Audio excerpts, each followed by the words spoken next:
It's the story of a woman who made people realize that sometimes problems are not too big. We are too small because we cannot handle them.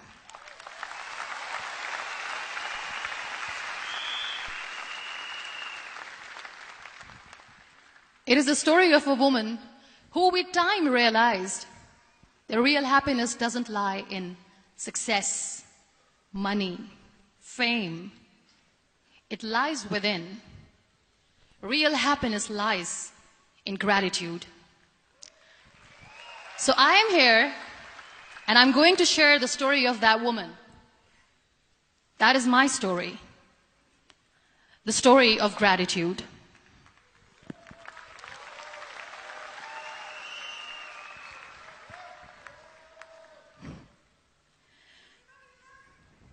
I love you too. I love you all.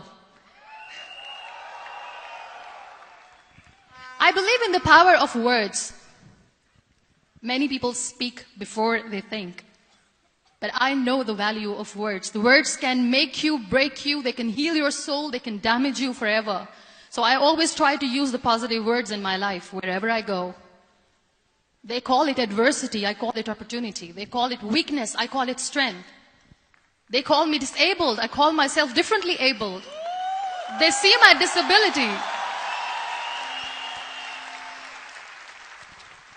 They see my disability. I see my ability.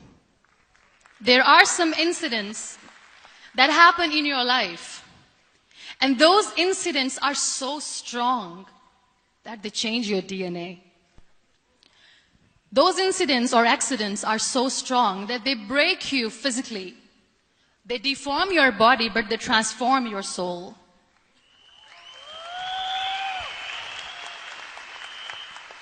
Those incidents break you, deform you, but they mold you into the best version of you. And the same thing happened to me. And I'm going to share what exactly happened to me. I was 18 years old when I got married. And this thing I'm sharing for the very first time on an international level. I was 18 years old when I got married. I belonged to a very conservative family, a Baloch family, where good daughters never say no to their parents. My father wanted me to get married. And all I said was, if that makes you happy, I'll say yes. And of course, it was never a happy marriage. Just about after 2 years of getting married, about 9 years ago, I met a car accident. Somehow my husband fell asleep and the car fell in the ditch. He managed to jump out, saved himself. I'm happy for him. But I stayed inside the car and I sustained a lot of injuries. The list is a bit long. Don't get scared. I'm perfectly fine now. Radius ulna of my right arm were fractured. The wrist was fractured. Shoulder bone and collarbone were fractured. My whole rib cage got fractured. And because of the rib cage injury, lungs and liver were badly injured. I couldn't breathe. I lost urinary bowel control. That's why I have to wear the bag wherever I go. But that injury that changed me and my life completely as a person and my perception towards living my life was the spine injury. 3 vertebrae of my backbone were completely crushed and I got paralyzed for the rest of my life.